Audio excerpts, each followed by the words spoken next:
En una oscura noche en las calles de Chicago, se desata una persecución frenética. Un asesino en serie, Charles Lee Ray, apodado el estrangulador de Lake Shore, está huyendo de la policía después de un robo fallido.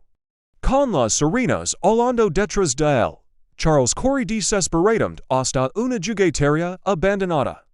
Ali, herido y acorralado, sabe que su fin está cerca. Pero Charles no es un criminal cualquiera, él practica magia voodoo. Mientras las balas perforan las vitrinas llenas de muñecos, el asesino realiza un oscuro ritual de transferencia de alma. Con un rayo atravesando el cielo, el alma de Charles Lee Ray es absorbida por uno de los juguetes, un muñeco de la línea Good Guy, un inocente y sonriente muñeco infantil. Así, nace una nueva pesadilla, un asesino atrapado en el cuerpo de un juguete adorable. Al día siguiente, Karen Barkley, una madre soltera que trabaja arduamente para mantener a su hijo Andy, busca desesperadamente el regalo perfecto para su cumpleaños. No tiene suficiente dinero para comprar un good guy nuevo, pero un vendedor caballero le ofrece por un precio sospechosamente bajo. Sin saberlo, Karen compra el muñeco que ahora alberga el alma de un asesino. Andy, emocionado, recibe su nuevo mejor amigo y lo nombra Chucky. Desde el primer momento, el niño está encantado con su regalo, pero pequeños detalles empiezan a inquietar. Chucky parece moverse por su cuenta, susurra palabras al oído de Andy y, de forma escalofriante, parece tener voluntad propia. Lo que nadie sospecha es que este muñeco está esperando el momento perfecto para matar de nuevo. Los horrores comienzan cuando Maggie, la niñera de Andy, muere brutalmente al caer por la ventana del apartamento. La policía encuentra huellas pequeñas, como las de un niño. O un muñeco, pero nadie cree en Andy cuando él dice que fue Chucky. Lo consideran una invención infantil, una manera de lidiar con el trauma. Karen comienza a preocuparse por la salud mental de su hijo. Sin embargo, su mundo da un giro aterrador cuando ella misma descubre que el muñeco no tiene baterías. Y en así, habla y se mueve. En ese instante, la verdad la golpea con fuerza. El muñeco está vivo. Chucky, con su voz chillona y su sonrisa diabólica, revela su verdadera identidad a Karen. Y no hay duda. El asesino Charles Lee Ray ha regresado, pero esta vez, disfrazado de juguete. Aterrorizada, Karen intenta deshacerse del muñeco, pero Chucky escapa.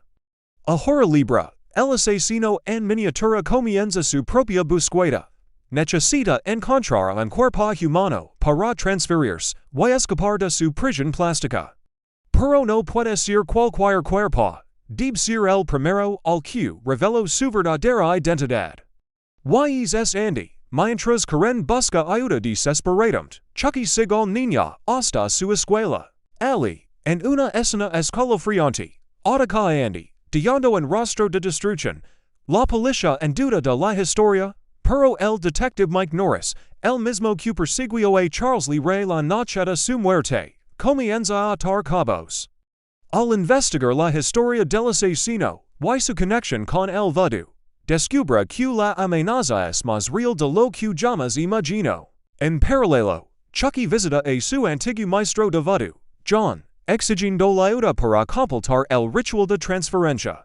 Pero John se niega, horrorizado por lo que Charles ha hecho.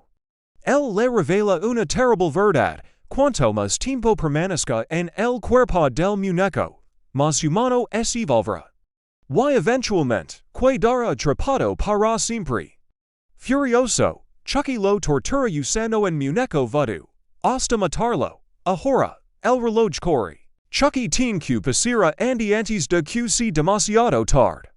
Mientras tanto, Karen y el detective Mike, que finalmente cree en la historia, unen fuerzas para proteger a Andy y detener al muñeco asesino antes de que logre su objetivo. Pero enfrentarse a Chucky no será fácil. Aunque pequeño, es letal, astuto y absolutamente despiadado. La tensión llega a su punto máximo cuando Chucky secuestra a Andy y lo leva, un edificio abandonado para realizar el ritual. En medio de una tormenta, con velas encendidas y conjuros oscuros, el muñeco inicia la transferencia. Pero justo a tiempo, Karen y Micah rompen en el lugar. Comienza una batalla desesperada contra una fuerza malévola atrapada en un cuerpo diminuto pero feroz. Chucky hira Mike gravement, y casi logra completar el ritual. Sin embargo, Karen lucha con una violencia feroz, lanzando al muñeco por los aires y disparando múltiples veces. Pero Chucky no muere tan fácilmente, aunque su cuerpo queda destrozado, un ese rostro, un ataca. En una última confrontación llena de suspenso, Andy toma el arma y dispara el tiro final. Adiós, Chucky, dice con frialdad, el muñeco finalmente deja de moverse. Y aunque el cuerpo de Chucky ha sido destruido, una pregunta inquietante queda flotando en el aire. ¿Puede un alma tan oscura realmente ser destruida? Este fue solo el inicio de una saga de terror que marcó a generaciones. Si te gustó esta historia, no olvides suscribirte al canal, porque aquí te traemos los relatos más aterradores del cine clásico. También tuviste miedo de los muñecos después de ver esta película. Dígalo en los comentarios y cuéntanos cuál fue tu escena favorita. Estamos seguros de que el terror apenas comienza. Brinquedo Assassino, también conocido como Child's Play, fue lanzado en 1988 y rápidamente se convirtió en un icono del cine de terror. Chucky no era solo otro asesino, su apariencia infantil y su risa demoníaca lo hacían en más perturbador. Lo que parecía un simple juguete se transformó en una máquina imparable de matar. El éxito fue tal que la película dio origen a una franquicia con múltiples secuelas, series y un remake, pero nada superó impacto du original. Aquila atmosfera sombría dos años 80, o medo infantil transformado en realidad, y eterna du vida. Y ese mu brinquedo também estiver vivo? A genialidad da trama está en pegar algo ta inocente dara el uma alma monstruosa. Y por eso que, mesmo décadas después, Chucky continúa nos nossos pesadelos. Si chegaste aquí, y porque voca amaboas historias de terror tanto quanto a gente. Intuo no se escuesta se inscribir no canal agora mesmo, adivaro sinenho e dexar aquel comentario contando, vocataria corrigem de dormir como bonco deses no cuarto. Toda semana temos videos novos com as historias mais marcantes do cinema e da TV. Desde clásicos como Brinquedo Assassino e os lançamentos mais aterrorizantes. Este canal e su refugio para reviver o medo de forma de verdade. E lembrece, às vezes, o mal pode estar mais perto do que imaginamos, et mesmo na prateleira de brinquedos.